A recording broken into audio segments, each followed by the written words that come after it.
નમસ્કાર। રાજકોટ શહેરમાં છેલ્લા 2 દિવસથી ચાલી રહેલી મેગા ડિમોલેશન ડ્રાઈવને લઈને આજે મહત્વપૂર્ણ પ્રેસ કોન્ફરન્સ યોજાઈ। આરએમસી દ્વારા જંગલેશ્વર સહિતના વિસ્તારોમાં ગેરકાયદેસર દબાણો દૂર કરવાની કામગીરી હાથ ધરવામાં આવી। આ સમગ્ર કાર્યવાહી અંગે સ્પષ્ટતા કરવા મનપા કમિશનર અને રાજકોટ સિટી પોલીસના ઉચ્ચ અધિકારીઓએ સંયુક્ત રીતે મીડિયા સમક્ષ માહિતી આપી। વધુ સમાચાર માટે જોડાયેલા રહો RP Gujarat news Rajkot. Rajkot municipal corporation દ્વારા 7 ઝોનમાં ડિમોલિશનની પ્રોસેસ જ્યારે થવાની હતી તો એના અગાઉથી જ દરેક ડિપાર્ટમેન્ટનું કોઓર્ડિનેશન થઈ ચૂક્યું હતું। માનનીય પોલીસ કમિશનર શ્રી બ્રજેશ ઝા સરની નિગરાની હેઠળ આ જે ભક્તિનગર પોલીસ સ્ટેશનનો આ વિસ્તાર છે અને ઘણા લાંબા સમય સુધી આજી નદીના જે સરે વાત કરી એમ કે પૂરનો તો પ્રશ્ન હતો જ હતો, પણ લો એન્ડ ઓર્ડરનો પ્રશ્ન અને અમારું રિસ્પોન્સ ટાઈમ જે સાંકડી નાની ગલીઓમાંથી કોઈને મદદ પણ જરૂર હોય તો એ પહોંચાડવામાં પ્રશ્ન રહેતો હતો। તો આની અંદર સૌથી પહેલાં તો લોક દરબાર, શાંતિ સમિતિ, મહોલ્લા સમિતિ અને જે રીતે વાત કરી કે બિલકુલ સંઘર્ષ વગરનું ડિમોલિશન કરવા માટે ઘરે ઘરે જ્યારે રાજકોટ મ્યુનિસિપલ કોર્પોરેશન, મેડિકલ અને ફાયરની ટીમો જતી, સાથે સાથે પીજીવીસીએલની ટીમો પણ પોતાની કાર્યવાહી માટે જતી કે લાઇટ કનેક્શન કે નળ કનેક્શન કાપવા જતી, તો પોલીસની ટીમ પણ સાથે રહેતી। આ માટે 2000થી વધારે પોલીસ જવાનો સાથે તૈનાત રહ્યા અને માનનીય ડીજીપી સરે અમારી જે પણ રિક્વાયરમેન્ટ હતી, કારણ કે અહીંયા મહિલા, વૃદ્ધો, બાળકો સાથે રહેતા પરિવાર સાથે ડીલ કરવાનું હતું, એટલા માટે કોઈને પણ સંવેદની જે લાગણીશીલતા હોય કે કોમી લાગણી દુભાય નહીં એની સાથે પણ વર્ક કરવાનું હતું। એટલે આની અમારું જે આખું કમ્પોનેન્ટ હતું એમાં 50% કમ્પોનેન્ટ અમે મહિલા પોલીસનો યુઝ કર્યો।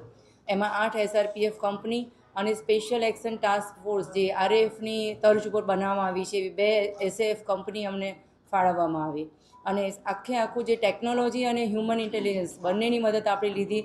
ડ્રોન સર્વેલન્સથી માંડી અને સોશિયલ મીડિયા મોનિટરિંગથી માંડી અને ગ્રાઉન્ડ લેવલ ઉપર પ્લાનિંગ જે છે એ કરવાથી માંડીને અમારા વોચર્સ જે છે એમણે ખૂબ એક્ટિવ રોલ આની અંદર ભજવેલો છે।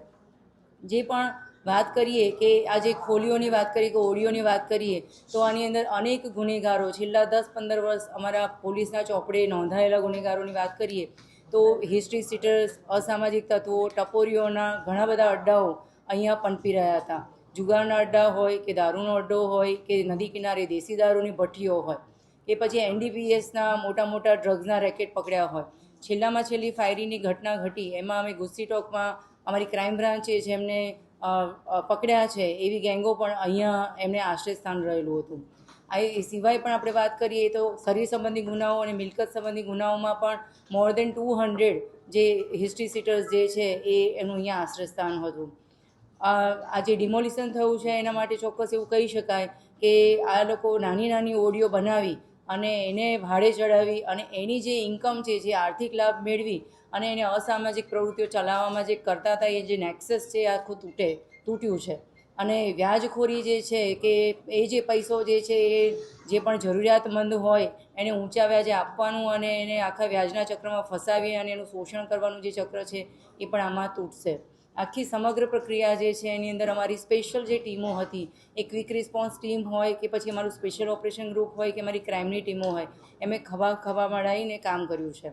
અને સૌથી બેસ્ટ પાર્ટ આનો અહીંયા એ રહ્યો છે કે 14 જેટલા ધાર્મિક સંસ્થાનો પણ હતા અને અત્યારે આપણે જાણીએ છીએ પવિત્ર રમઝાન મહિનો પણ ચાલી રહ્યો છે, એટલે આખા અહીંયા મિશ્ર વસ્તી છે। આખું વસ્તીનું જે સેન્સસ જે છે એ ધાર્મિક રીતે, પ્રાદેશિક રીતે અને અહીંયા પરપ્રાંતીય પણ ઘણા બધા રહી રહ્યા છે, એટલે બધા જ પ્રકારની મિશ્ર વસ્તીની સાથે કોઈને પણ તકલીફ ના પડે એ રીતે વર્ક કરવામાં આવ્યું। અને જ્યાં ધાર્મિક સંસ્થાન હતા એમાં પણ લાગણી દુભાઈની એ રીતે જે તે શાસ્ત્રોક્ત વિધિથી એનું ઉત્થાપન કરી અને પુનઃસ્થાપન થાય એવી રીતે સુવ્યવસ્થાનું આયોજન થયું।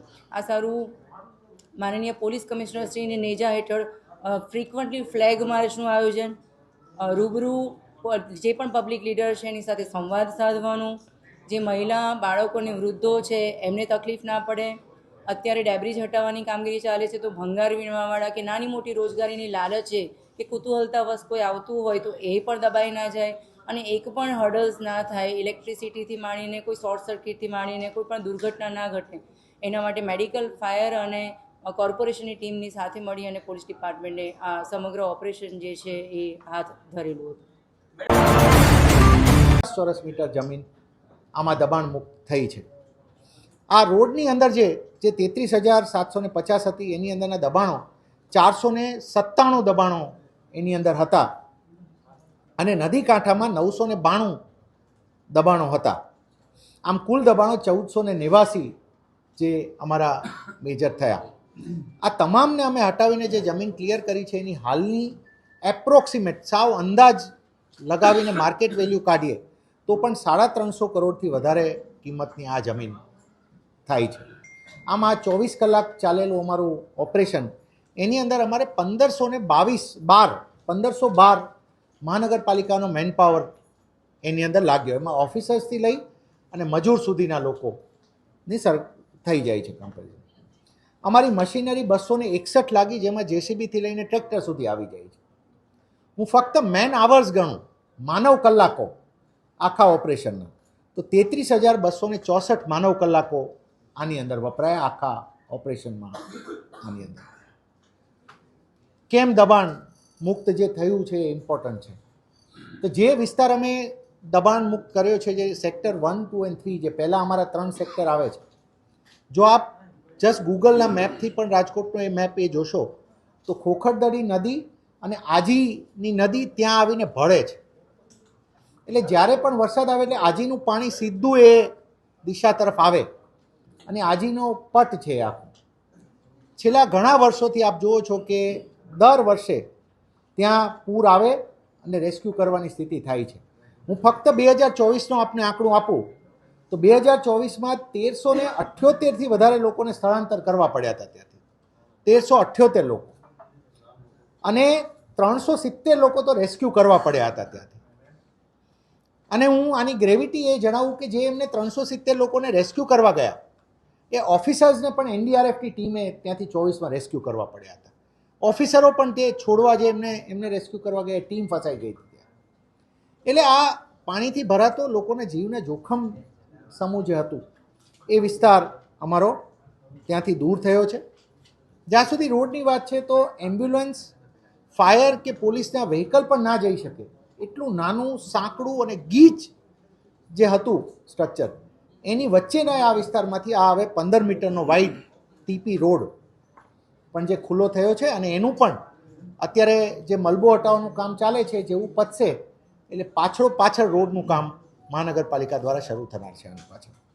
એટલે હવે જંગલેશ્વરમાં 2 વસ્તુઓ અમે આ દબાણથી અમને એવું લાગે છે કે 2 વસ્તુઓ એવી થઈ છે. એક, નદીના જે દર વખતે પૂરથી આપણને ડર રહેતો હતો, લોકોના જાનમાલનો ડર રહેતો હતો, એનાથી હવે આપણે પૂરની બાબતમાં મુક્ત થયા છે. અને બીજું કે આ રોડ બનવાથી એમ્બ્યુલન્સીસ, ફાયર અને પોલીસના વ્હીકલ માટે પણ આ વિસ્તાર આખો ખુલ્લો થયો છે. આ થતાં કોઈ નાની મોટી આરોગ્યની ઇમરજન્સી, ફાયર ઇમરજન્સી અને કોઈ લો એન્ડ ઓર્ડરના ઇસ્યુ સમયે પણ એવું નહીં બને કે જંગલેશ્વરની અંદર નથી જઈ શકાતું, હવે જઈ શકાશે. એટલે એ પણ થાય છે. મિત્રો, જ્યાં સુધી લોકોને આવાસ આપવાની ને એ બધી વાત છે તો રાજકોટ મહાનગરપાલિકા આજ સુધીમાં 36,541 આવાસ 101 પ્રોજેક્ટ હેઠળ આપી ચૂકી છે. અને આ વિસ્તાર જે છે એની અંદર 873 આવાસો આજ સુધી અપાઈ ચૂક્યા છે. 873 મિત્રો એ અપાઈ ચૂક્યા છે કોઈને કોઈ ફેઝમાં. અમે ડિમોલિશન કર્યું ને તો 2-4 વસ્તુઓ જે ધ્યાન આકર્ષક આપને કહીએ કે જે આપણે બધા, મેં આપને પહેલાં પણ કીધું કે we wanted to talk informally as વેલ.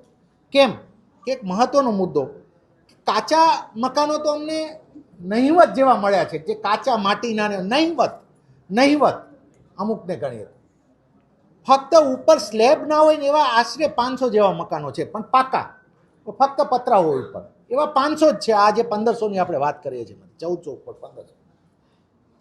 બાકી જે 989 મકાનો છે એ વિગત થોડી વિચારવા જેવી છે.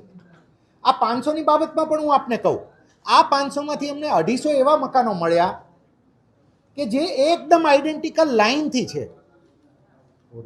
આપ સમજો, 250 મકાનો અલગ અલગ એવા લાઇનમાં છે. એટલે હું 250 આઈડેન્ટિકલ નથી કહેતો, પણ આમ તમને 10-10, 15-15, 100-100, 50-50 એવી ઓરડી સેમ લાગે. સેમ વિન્ડો હોય, સેમ દરવાજા હોય, સેમ અંદરનો કલર હોય. તમે કહો મિત્રો કે શું 100-200 લોકો ભેગા થઈને આઈડેન્ટિકલ 100 ઓરડીઓ બનાવશે કે આ કોઈ બનાવીને ભાડે આપ્યું? આ પણ એટલે 500 પહેલાંની જે વાત કરી એમાંથી 250 તો આઈડેન્ટિકલ ઓરડીઓ. કોઈ આવ્યા અને એકલા એને દબાણમાં મકાન બનાવ્યું એવું નહીં. 33,750 ચોરસ મીટર એટલું ખાલી થયું છે. અને આજી પટનો જે નદીનો વિસ્તાર છે, નિવાસી જે છે એની અંદર 50થી 100 વાર જમીનમાં ફેલાયેલા હોય એવા 800થી વધારે મકાનો જોવા મળે. 800 જેવા 100 વાર સુધીના મકાન છે. અને 100 વારથી વધારે જગ્યા ધરાવતા હોય એવા 150 મકાનો અમને જોવા મળ્યા છે કે જે ખરેખર પ્રિટી સાઇઝેબલ હાઉસીસ, એવા અમને 150થી વધારે મકાનો અમને આની અંદર જોવા મળ્યા છે. અને 200 હું આવાસો તમને એવા કહું કે એકદમ આધુનિક સુવિધા સાથેના અમને 200થી વધારે મકાનો અમને આની અંદર જોવા મળ્યા છે. હું ફરીથી આંકડો કહું છું, 500 મકાન એવા મળ્યા કે જેને ઉપર સ્લેબ નથી. મકાનો તો પાકા જ છે, કાચા તો નહીવત છે. આ 500માંથી પણ 250 એવા છે કે જે આઈડેન્ટિકલ મકાનો. અને એ જ રીતે 989ની અંદર બાયફર્કેશન કરીએ બાકીના વધતા એમાં, તો 200 જેવા મકાનો તો અતિ આધુનિક ફેસિલિટી, જેની અંદર એસીથી લઈને બધી ફેસિલિટીઝ આવી જતી હોય એવા અમને મકાનો જોવા મળ્યા છે. કાલનો અમારો દિવસ વિચારો કે પહેલા દિવસે અમે 1119 દબાણો તોડી શક્યા. બીજા દિવસે અમને ખૂબ અઘરું પડ્યું, કેમ કે બધા 2-2, 3-3 માળના મકાનો એ તોડવા માટે અમારા જેસીબી પણ ખૂબ મહેનત લાગી. એટલે એવું નથી, હું આનાથી જે આંકડાથી આપણે ક્લિયર કરું છું કે એવું નથી કે સાવ કોઈ કાચા અને સાવ ઝૂંપડીઓ વાળી સ્થિતિ હતી. આ ઉપરાંત અમે જો થોડુંક કિંમતને અંદાજિત આપણે આંકીએ ને તો 5 લાખ રૂપિયાથી જેની આવક કિંમત વધતી હોય ને મકાન બનાવવાની કિંમત 5 લાખથી વધારે, એવી કિંમતના અમને 750થી વધારે મકાનો મળ્યા છે. જેની આમ અંદાજિત કિંમત, આપણે બધે વેલ્યુએશન, ડિટેલ વેલ્યુએશન દરેક વસ્તુનું ના થઈ શકે at the time of demolition, પણ તમને નરી આંખે જેની કિંમત દેખાય છે કે આ બનાવતા 5 લાખથી વધારે આપણે ખર્ચો થઈ ગયો હોય એવા 750 મકાનો આની અંદર અમને જોવા મળ્યા. એનાથી મિત્રો, હવે આ સમયે હું આપને કમ્પેરિઝન આપું કે જે મહાનગરપાલિકા આવાસ બનાવ્યા છે એ અમે 2 લાખ રૂપિયામાં આપીએ છીએ. અને આજે પણ મહાનગરપાલિકા, કેમ કે પીએમએવાય જેવી એક એમ્પાવરિંગ સ્કીમ અમારી પાસે છે, પ્રધાનમંત્રી આવાસ યોજના જેવી સ્કીમ કે જે એકદમ બ્લેન્કેટ કવરેજ આપે છે કે બનાવો આવાસ, અને જે અમારી પાસે સરકાર ઈચ્છે છે કે અમે બનાવીએ. આ સ્કીમમાં અમે 2 લાખમાં આવાસ હમણાં આપને નવી અમારી જે અમારું રિપેરિંગ થાય છે 2 લાખમાં એ આપવાનું વિચારી રહ્યા છે. 2 લાખમાં તમને સરકારી આવાસ મળે, કાયદેસર મળે, એની નીચે આંગણવાડી મળે, એમાં પાણીની સુવિધા મળે, એમાં ડ્રેનેજ મળે અને સુવ્યવસ્થિત આયોજિત હોય મકાનો. એની સામે 5 લાખની કિંમત થઈ શકે એવા અમને 750 મકાનો એવા પણ મળ્યા છે કે જે સરકારની દબાણવાળી જગ્યામાં અને આ રીતે હોય છે. એટલે એક છે.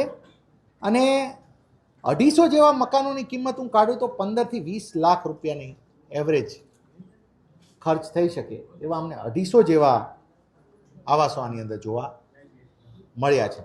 હું આ તકે આખી ટીમને હું એ રીતે કહીશ કે કોઓર્ડિનેટેડ એફર્ટ થયો છે, જે તમામ વિભાગ, પોલીસ વિભાગ, પીજીવીસીએલ, અને હું આપનું પણ, હું આજે મીડિયાના મિત્રોનો એ બાબતથી પણ, આજે જ્યારે આ પૂર્ણ થાય છે કામગીરી, ત્યારે હું એક આપ તમામ મીડિયાના મિત્રોએ જે રિસ્પોન્સિબલી અને જે સારી રીતે આને કવર કર્યો છે, આપણે બધાએ એક કામના ભાગ બની અને આ કામ થયું છે. હું આપનો પણ આભાર વ્યક્ત કરું છું. અને આપણે જણાવું કે અમારો પણ આ 2 દિવસનો એટલે ફક્ત 24 કલાકનો એફર્ટ નથી. આ ખૂબ ડિટેલ સાથે અમે છેલ્લા, આપણે ફરીથી એક વસ્તુ એ પણ જણાવીએ કે જે મકાનો ખાલી થયા, આપને એક એ વસ્તુ દેખાય કે અમે જ્યારે ડિમોલિશન કર્યું પહેલાં મકાનો તમામ ખાલી થયા. આ પણ રેર છે, જનરલી આ સીન આપણે નથી જોવા મળતું. એનું બેકગ્રાઉન્ડ પણ આપીએ કે અમે આ તમામ નાગરિકોને, અમારા ટીમ છેલ્લા કેટલા દિવસથી ઘરે જઈને સમજૂત કરી, એમને અમે અમારા સાધનો, મજૂરો અને બધી વ્યવસ્થાઓ પૂર્તતા કરી અને અમે આ રીતે એમને ખાલી કરવાનું પણ મદદ કરી છે. અને રાજકોટ મહાનગરપાલિકા માણસો માટે, નાગરિકો માટે આવાસ નું કામ કરવામાં પણ એટલી જ એક્ટિવ છે. અને હું આપને એ પણ જણાવું કે અમારો આવતા 5 વર્ષનો ટાર્ગેટ 30,000 નવા આવાસ બનાવવાનો છે. રાજકોટ મહાનગરપાલિકા આવતા 5 વર્ષમાં મધ્યમ અને